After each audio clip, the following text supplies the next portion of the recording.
Hello बच्चों,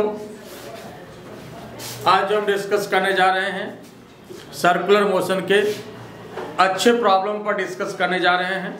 और अगर ध्यान से आज के क्लास आप कर लेते हैं तो फिर सर्कुलर मोशन का कोई भी प्रॉब्लम आपका बनेगा। ध्यान से देखिए। तो ये सबसे पहला प्रॉब्लम है आपके सामने। क्वेश्चन क्या कह रहा है? ए चैन हैविंग 125 लिंक्स, 125 लिंक्स, 125 लिंक्स है और ये कितना सेंटीमीटर लंबा है? 125 सेंटीमीटर लंबा है। लिंक कितना है? 125 लिंक है ना। 125 लिंक, जैसे चैन जो है ये छोटा छोटा लिंक से मिलकर बना होता है ना, पहनने वाला जो चैन है ना, छोटा छोटा लिंक से मिलकर के बना होता है, छोटा छोटा कड़ी से मिलकर के। तो वही 125 लिंक है इसमें और 125 सेंटीमीटर लंबा भी है। लंबा भी कितना है? 125 सेंटीमीटर इसकी लेंथ है। इट्स मास इज कितना है? 2 kg। मास जो है ये 2 kg है। It's 2 ends are connected and the chain is rotated with a frequency of 50 revolution per second। चैन का दोनों एंड कनेक्ट कर दिया गया और चैन को रोटेट कराया गया। किस फ्रीक्वेंसी से? फ्रीक्वेंसी दी हुई है। कितनी फ्रीक्वेंसी है? 50 रिवॉल्यूशन पर सेकेंड। इतना रिवॉल्यूशन पर सेकेंड से 50 रिवॉल्यूशन पर सेकेंड से इसको क्या किया जा रहा है? रोटेट कराया जा रहा है। रोटेट कराया जा रहा है 50 रिवॉल्यूशन पर सेकेंड से।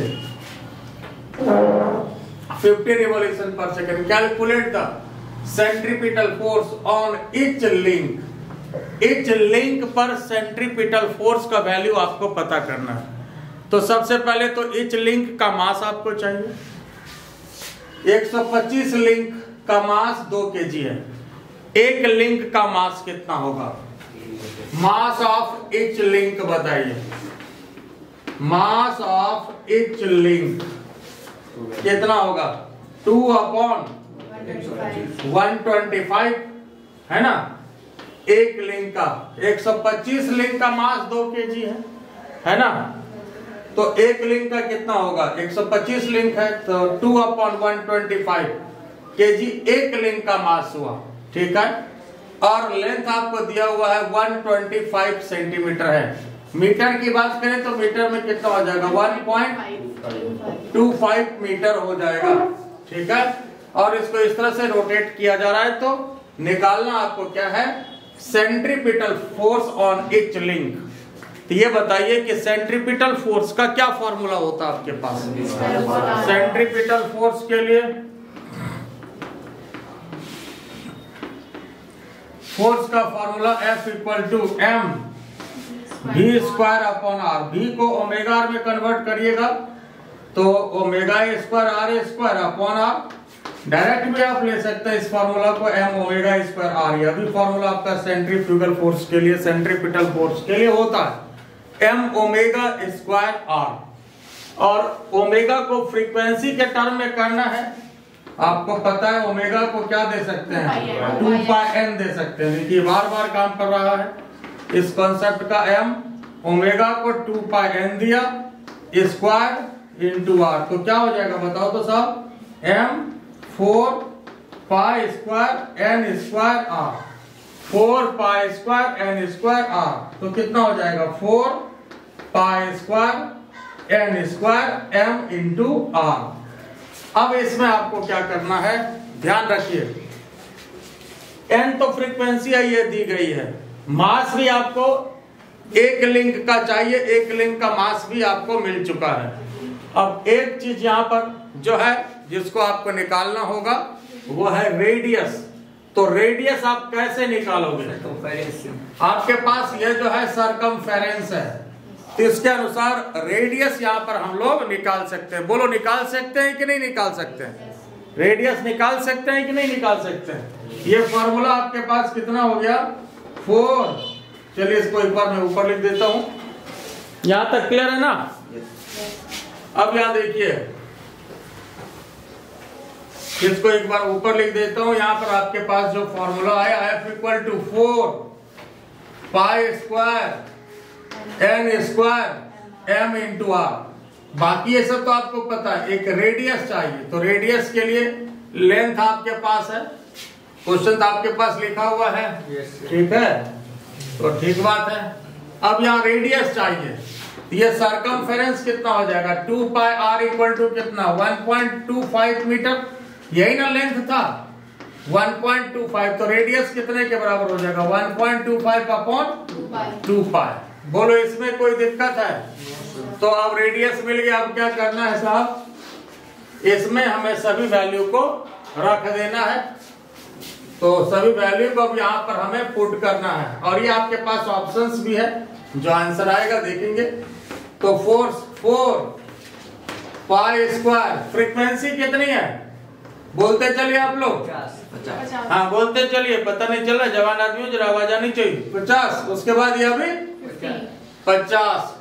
मास, एक लिंग का मास कितना 2 अपॉन 125, 2 अपॉन 125। उसके बाद रेडियस है ना, मास रखा, रेडियस कितना 1.25 अपॉन 2 पाई।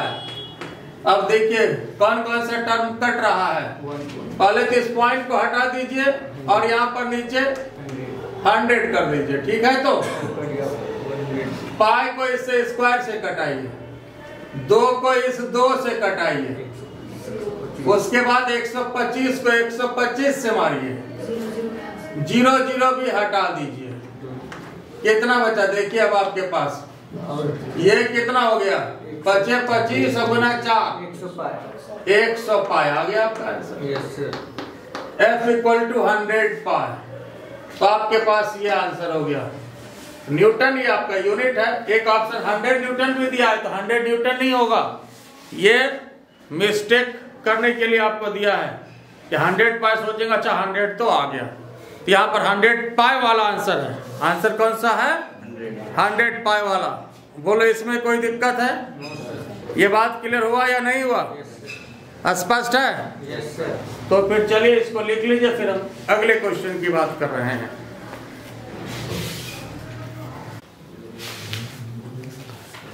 तो भाई ये नेक्स्ट क्वेश्चन, ये भी बहुत बढ़िया क्वेश्चन है, और इसमें आपका प्रोजेक्टाइल मोशन और सर्कुलर मोशन दोनों का कंबाइंड कॉन्सेप्ट है। प्रोजेक्टाइल मोशन भी हम लोग पढ़ चुके हैं, है ना। प्रोजेक्टाइल मोशन और सर्कुलर मोशन दोनों का कंबाइंड कॉन्सेप्ट है। और ये आपको पता है कि अगर बढ़िया क्वेश्चन बनाना होता है तो उसमें जो है क्वेश्चन की मिक्सिंग की जाती है, 2 टॉपिक का 3 टॉपिक का मिक्सिंग किया जाता है, तो फिर बढ़िया क्वेश्चन बनता है। तो देखिए यहाँ सबसे पहले क्वेश्चन क्या है, इसको हम लोग समझें। क्वेश्चन कर रहा है a wire is bent in the form of an arc of radius capital r. एक वायर को ये इस तरह से आर्क के फॉर्म में बेंड किया गया, और इसका जो रेडियस है ये कैपिटल आर है। ये आर्क है ना, आर्क टाइप से इसको बेंड किया गया। A small body is placed on it which can move along it without friction। कोई भी स्मॉल बॉडी को यहाँ पर जो है प्लेस किया गया, और इसमें फ्रिक्शन की कोई बात नहीं है, फ्रिक्शन की कोई बात नहीं है, विदाउट फ्रिक्शन है। यहाँ which can move along it, जो कि मूव कर सकता है। Calculate what horizontal velocity may be given to the body। क्या हॉरिजेंटल वेलोसिटी, हॉरिजेंटली कौन सा वेलोसिटी दिया जाए, मान लो इस डायरेक्शन में क्या वेलोसिटी इस बॉडी को दिया जाए, so that it may reach again at the point n, ताकि ये पॉइंट एन पर ये पहुंच जाए after flying a certain distance through air. तो इस तरह से अगर हम सर्टेन वेलोसिटी देंगे तो ये यहां से होते हुए एम से होते हुए यहां पर ये एन पर जाकर के पहुंचेगा। आई बात समझ में? ये आपका क्वेश्चन है। फिर से देखिए, a wire is bent in the form of an arc of radius capital R. A small body is placed on it which can move along it without friction. Calculate what horizontal velocity, क्या horizontal velocity दिया जाए, है ना, क्या horizontal velocity दिया जाए, may be given to the body। At c point आपका यहां पर है, ये आपका पॉइंट सी है, यहां पर हॉरिजॉन्टल वेलोसिटी इसको लगाना है so that it may reach again at point n after flying through a certain distance through air. मतलब जब इधर से जाएगा फिर यहां से फ्लाई करके ये यहां पर पहुंचना चाहिए, ठीक है। तो हॉरिजॉन्टल वेलोसिटी यहां पर इसको ऐसे देना है ताकि ये इस तरह से यहां पहुंचे, फिर उसके बाद फ्लाई करते हुए ये यहां पर आ जाए।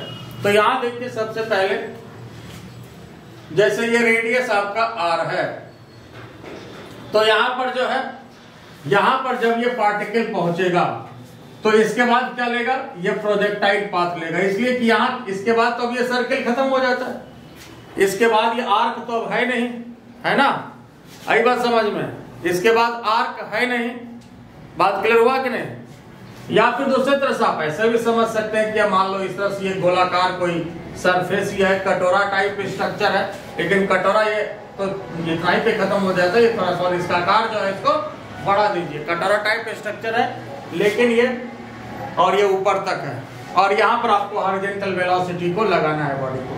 कटोरा पर कोई भी कांच का गोली दे दीजिए, उसको हॉरिजॉन्टल वेलोसिटी लगाना है, और फ्रिक्शन की बात नहीं करनी है, विदाउट फ्रिक्शन है, फ्रिक्शन नहीं होना चाहिए, ठीक है, फ्रिक्शन नहीं होना चाहिए। तो यहाँ पर इसके बाद यहाँ जो बॉडी आएगा, फिर इसके बाद ये कैसा पाथ लेगा, ये प्रोजेक्टाइल पाथ लेकर के ये एंड पर आएगा, फिर ये सर्कुलर नहीं बल्कि ये प्रोजेक्टाइल पाथ ले लेगा। तो अब यहाँ देखिए कि यहाँ से जब ये फ्लाई करेगा बॉडी, आखिर ये डिस्टेंस कितना कवर करेगा, ये आपके पास रेडियस है आर, ये कंपोनेंट कितना हो जाएगा, बोलते चलिए, ये आर है, ये कितना होगा, आर कॉस थीटा होगा, थीटा की तरफ कॉस होता है, और ये कितना होगा, आर साइन थीटा होगा, ये आर कॉस थीटा, ये आर साइन थीटा, और ये भी कितना हो जाएगा इधर आर साइन थीटा, है कि नहीं। तो ये आर साइन थीटा है, तो ये भी तो आर साइन थीटा हुआ ना, ये भी आर साइन थीटा, और ये कितना हो गया, ये भी आर साइन थीटा हुआ। बोलो इसमें कोई तकलीफ है?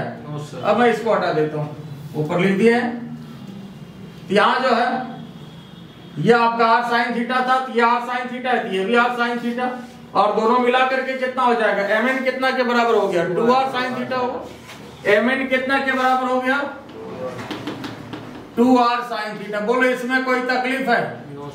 एम एन कितने के बराबर हो गया, 2r साइन थीटा। क्लियर है, ठीक है, ठीक बात है।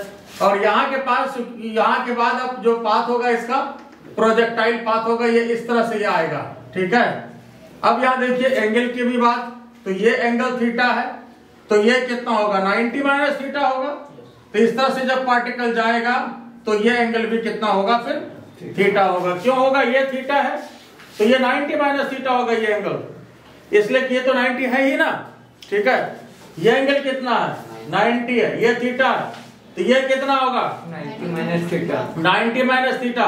तो जब ये 90 माइनस थीटा होगा तो ये तो थीटा होगा ही, इसलिए कि ये बिल्कुल टेंजेंशियली पार्टिकल फ्लाई करेगा, सर्कुलर पाथ है, टेंजेंशियल डायरेक्शन होता है वेलोसिटी का, तो ये इस पर 90 बनाएगा। इस वजह से यहां पर अगर ये 90 माइनस थीटा है तो इसको थीटा होना पड़ेगा। अब यहां से बॉडी मान लीजिए कि u वेलोसिटी से निकलता है ना, यहां से अब u वेलोसिटी से निकलता है, कोई वेलोसिटी तो नहीं दिया हुआ है ना कहीं, नहीं, तो इसको अपने मन से हम लोग को मानना है, तो मान लेते हैं कि यहाँ जो है ये u वेलोसिटी से निकल रहा है, ये इस तरह से यहाँ आएगा, तो ये इसका क्या हुआ, हॉरिजॉन्टल रेंज बना, ये रेंज बना, mn क्या हुआ, रेंज बना। तो रेंज के लिए क्या फॉर्मूला आपके पास होता है, साइन 2 ये आपका रेंज बना, horizontal range, that is 2r sine theta, और इसके लिए क्या फॉर्मूला आपके पास है, u square sine 2 theta upon g, sine 2 theta upon g. बोलो कोई दिक्कत है, तो 2r sine theta u square, sine 2 theta को क्या लिख सकते हैं, 2 साइन थीटा इंटू अपॉन, कोई दिक्कत है, ठीक बात है। यहाँ 2 2 कट गया, साइन भी कट गया, तो r कितने के बराबर हो गया, u square cos theta upon, तो u स्क्वायर कितने के बराबर हो गया, आर जी अपॉन, ये मान लिया इक्वेशन, u स्क्वायर कितने के बराबर हो गया, R G upon cos theta. बोलो इसमें कोई तकलीफ है, u स्क्वायर कितने के बराबर हो गया, R G upon cos theta. ये क्लियर है, कोई दिक्कत है, ये आ गया आपके पास इक्वेशन फर्स्ट। अब यहाँ पर ध्यान देने वाली बात यह है, अब यहाँ पर ध्यान देने वाली बात यह है कि यहाँ पर तो खैर u स्क्वायर हमारे पास निकल गया, तो रूट मारेंगे तो u भी निकल गया। अब वेलोसिटी हमको यहाँ चाहिए, यहाँ पर हम कितना वेलोसिटी दे दें ताकि यहाँ पर जब पहुंचे तो इतना वेलोसिटी इसके पास रह जाए, और जब इतना वेलोसिटी अगर रह जाएगा तो फिर तो ये आपको प्रोजेक्टाइल पाथ में जाकर के यहाँ पर पहुंच ही जाएगा। तो यहाँ का वेलोसिटी हमें पता है और यहाँ का वेलोसिटी निकालना है, और इसके लिए क्या करेंगे, C और M पर एनर्जी कंजर्वेशन अब लगा देंगे। क्या करेंगे, C और M पर क्या करेंगे, एनर्जी कंजर्वेशन लगा देंगे according to conservation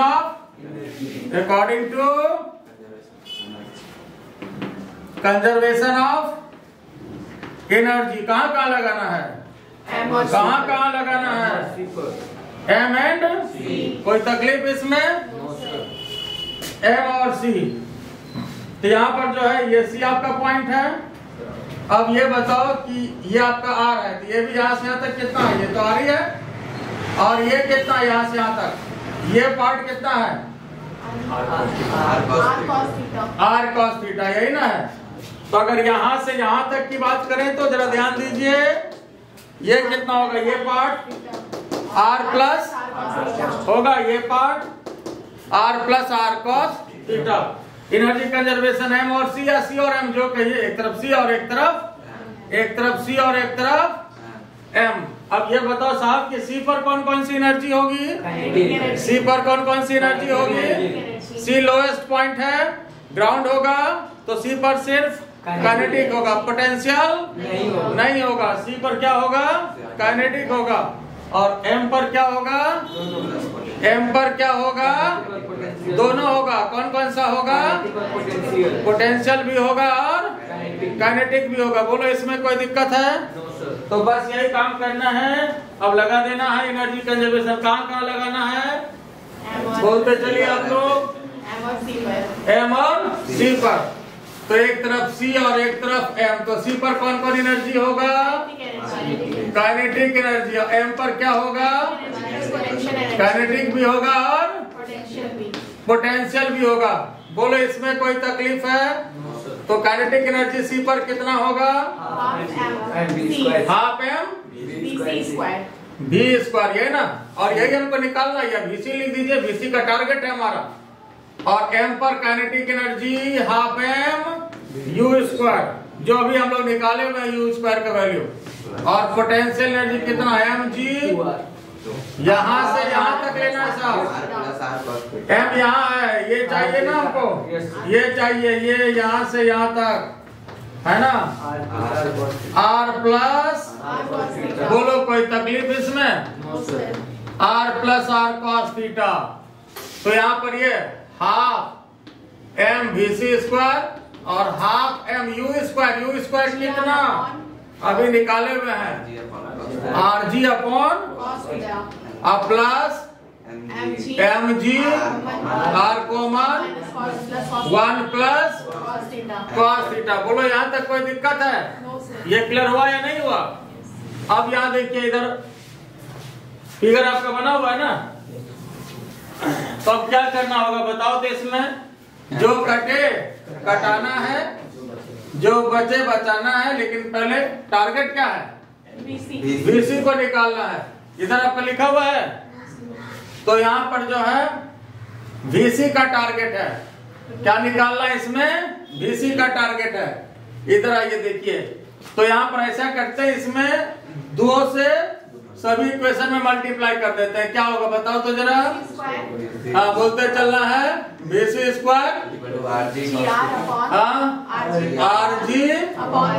upon 2 cut गया, 2 से मल्टीप्लाई कर दिए, यहाँ 2 GR 1 प्लस, यही ना।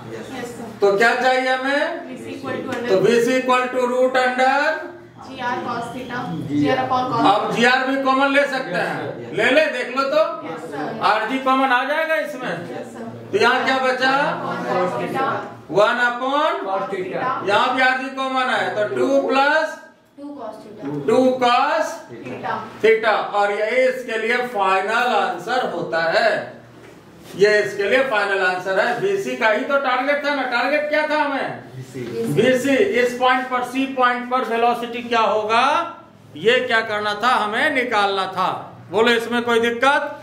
One set line again.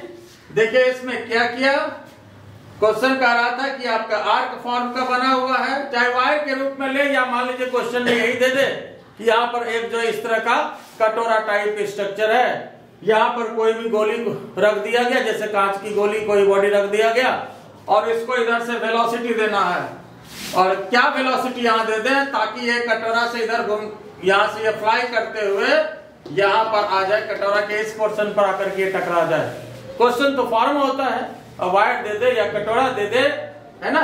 यहाँ से हॉरिजॉन्टल वेलोसिटी लगाना है और यहाँ से ये उड़ करके प्रोजेक्टाइल पाथ को बनाते हुए यहाँ पर पहुंच जाए। तो हमने क्या किया, यहाँ पर कोई भी वेलोसिटी मान लिया, कुछ भी तो वेलोसिटी होगा, क्योंकि इसके बाद अब तार है नहीं, कटोरा भी इसके बाद है नहीं, तो फिर क्या होगा, ये प्रोजेक्टाइल पाथ में जाएगा।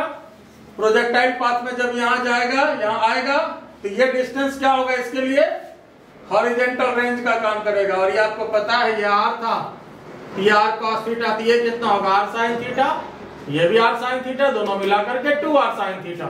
तो 2r साइन थीटा ये आपका रेंज हो गया। इसी 2r साइन थीटा को यहाँ देखिए हम लोग रेंज के फॉर्मूला से बराबर कर दिया, u square sine 2 theta upon g, sine 2 theta को तोड़ दिया, u स्क्वायर का मान निकाल लिया, उसके बाद c और m पर एनर्जी कंजर्वेशन लगा दिया, c और m पर एनर्जी कंजर्वेशन लगा दिया। तो फिर इससे हम लोगों को c पर का जो वेलोसिटी है, जो कि मेन टारगेट था, वो हमें मिल गया। आई बात समझ में? तो आइए पहले अब इसको लिख लीजिए, फिर हम नेक्स्ट और अच्छे क्वेश्चन पर बात कर रहे हैं। देखिए नेक्स्ट क्वेश्चन, ये भी बढ़िया क्वेश्चन है, लेकिन आसान है और ट्रिकी क्वेश्चन है। कई बार ये डिफरेंट कॉम्पिटिटिव एग्जाम में पूछा गया क्वेश्चन है, इवन आईटी तक में ये क्वेश्चन पूछा गया है, फिर डिफरेंट कॉम्पिटिटिव एग्जाम में ये क्वेश्चन पूछा गया है। क्वेश्चन कह रहा है, the mass of the body of a simple pendulum of length L, simple pendulum है, इसका लेंथ L है। If the Bob is left from its horizontal position, यहां से बॉब को क्या किया गया, हॉरिजॉन्टल पोजीशन में ले जाकर के छोड़ दिया गया, left from its horizontal position. मान लो यहां से पहले कोई बॉब लटका हुआ था, इसको हॉरिजॉन्टल पोजीशन पर हम यहां पर ले गए, मान लो ए पे ले गए, और इसको यहां से छोड़ दिया, इसको लेफ्ट कर दिया, रिलीज कर दिया इसको यहां से।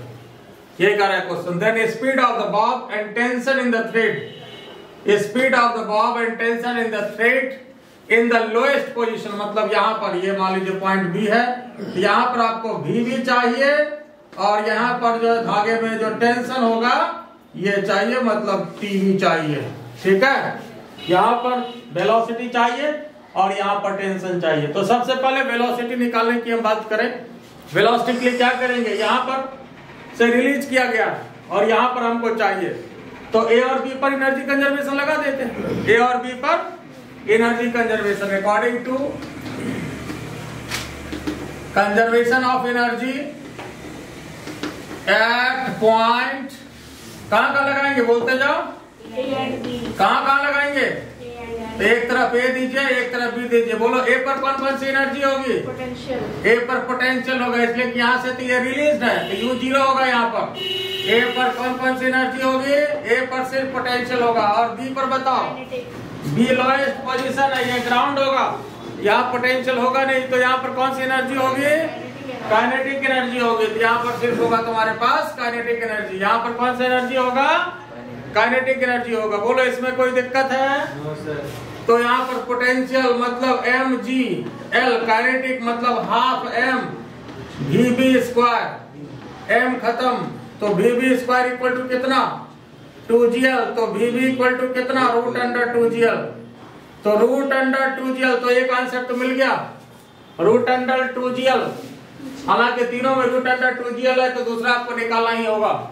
ठीक है, एक आंसर तो मिला, और इसमें जो दूसरा होगा, क्या कर रहा है क्वेश्चन, दूसरा जो है टेंशन निकालना, इस पॉइंट पर आपको टेंशन निकालना है। तो जरा ध्यान दीजिए, इस पॉइंट पर हम टेंशन जो निकालेंगे, कैसे निकालेंगे। अब यहाँ पर ये बॉडी लटका हुआ है और ये इस तरह से आ रहा है, ऐसे ये सर्कुलर पाथ बना रहा है ना, ये देखो सर्कुलर पाथ बना रहा है। mg यहाँ पर नीचे लगा, अब प्लस सेंट्रीफ्यूगल फोर्स, क्योंकि वेलोसिटी भी तो है यहाँ पर। तो इस धागे में जो टेंशन होगा, पाथ कैसा है, सर्कुलर है। यहाँ पर देखिए एनर्जी कंजर्वेशन प्लस सर्कुलर दोनों का कंबाइंड कंसेप्ट। सर्कुलर है यहाँ पर, तो टेंशन लोएस्ट पॉइंट पर। ये सिंपल बात हो गया कि कोई भी धागे से किसी बॉडी को बांध करके इस तरह से ये वर्टिकल सर्किल वाला केस बताए थे ना, टेंशन हर एक पॉइंट पर क्या होगा, तब वही आ गया। लोएस्ट पॉइंट पर टेंशन बताना है और लोएस्ट पॉइंट पर वेलोसिटी आपको दिया हुआ है। तो टेंशन जो यहाँ पर होगा mg plus mv square upon r।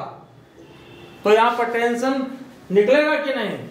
तो क्या करना पड़ेगा टेंशन के लिए? देखिए टेंशन के लिए क्या करना होगा, mg plus mv square upon r और mg plus mvv square upon r। तो vv का वैल्यू कितना है?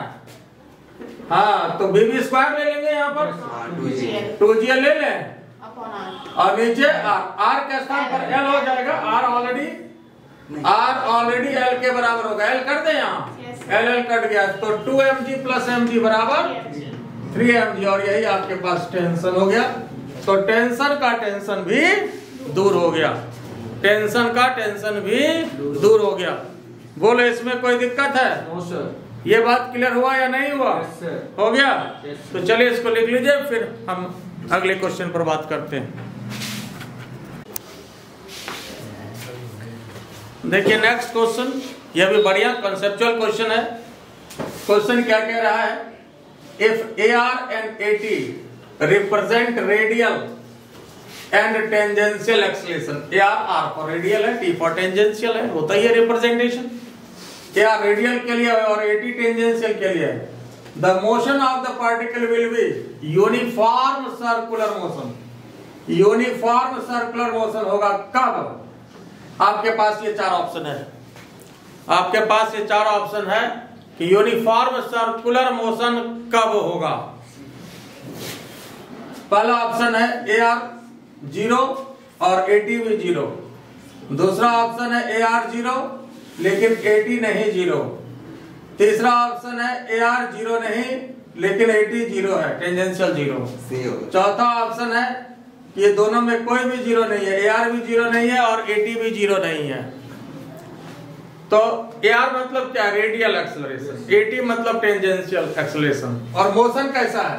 Uniform circular motion. तो यूनिफॉर्म सर्कुलर मोशन में कौन सा एक्सेलरेशन नहीं होता? टेंजेंशियल नहीं होता है, टेंजेंशियल नहीं होता है। तो सबसे पहले तो AT जिसमें 0 है वो देख लीजिए। AT 0 आपका किस में? इसमें है ना? AT आपका 0 है, तो यूनिफॉर्म सर्कुलर मोशन में AT तो नहीं होगा। और सर्कुलर मोशन है तो रेडियल तो होना ही होना है, सर्कुलर मोशन है तो रेडियल तो होना ही होना है। आई बात समझ में? तो AT नहीं होगा और AR होगा, AT नहीं होगा और AR होगा। तो इसमें कौन सा ऑप्शन हुआ ये? तो ये कैसा मोशन होगा इसमें?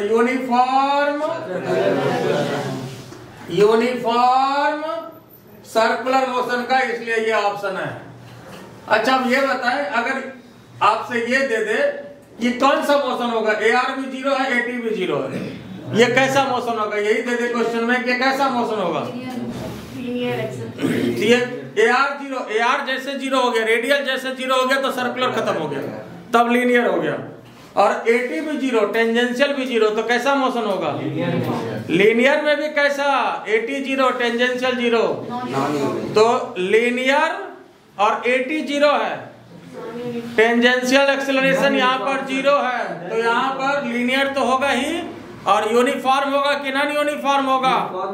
यूनिफॉर्म होगा। तो ये जो मोशन होगा linear and uniform motion.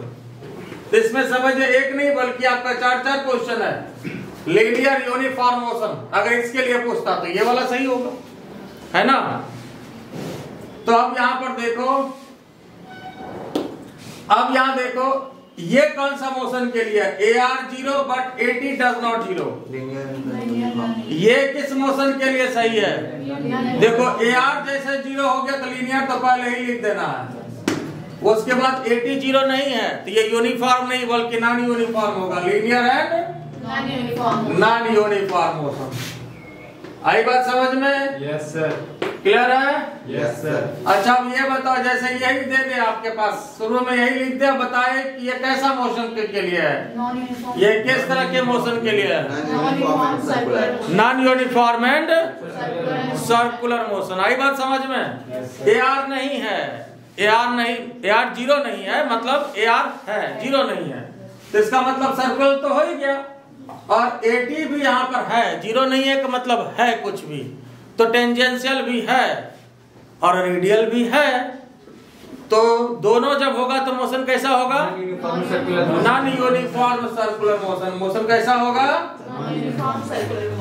Non uniform circular motion. Motion कैसा होगा, नॉन यूनिफॉर्म सर्कुलर मोशन होगा। बोलो इसमें कोई दिक्कत है? One set line again. देखो सबसे पहली बात, अगर AR नहीं है, रेडियल नहीं है तो सर्कुलर तो खत्म हो गया, AR नहीं है तो सर्कुलर खत्म हो गया, और अगर AR है तो सर्कुलर तो होगा ही, AR है तो सर्कुलर तो होगा ही, या सर्कुलर है तो रेडियल तो होगा ही, AR तो होगा ही। आई बात समझ में? तो AR अगर नहीं है, जैसे देखो इस दोनों में AR नहीं है तो दोनों लीनियर चला गया। अब यूनिफॉर्म है कि नहीं है, इसके लिए ये देख लीजिए, AT किस में है, AT इसमें है, ये नॉन यूनिफॉर्म होगा, और इसमें टेंजेंशियल नहीं है, ये यूनिफॉर्म हो गया। अब उसके बाद देखो AR दोनों में देखो नॉट 0 मतलब AR है, तो AR है तो सर्कुलर तो होगा ही, तो दोनों ही केस सर्कुलर का है। अब सर्कुलर में यूनिफॉर्म होगा कि नॉन यूनिफॉर्म, तो ये देख लेना है। तो नीचे वाला चूंकि यहाँ पर टेंजेंशियल भी है तो नॉन यूनिफॉर्म, और ये जो है टेंजेंशियल नहीं है तो यूनिफॉर्म। आई बात समझ में? तो क्या देखे, इस एक क्वेश्चन में जो है चारों क्वेश्चन का कॉन्सेप्ट है। बात क्लियर हो गया? बोलिए इसमें कोई दिक्कत है?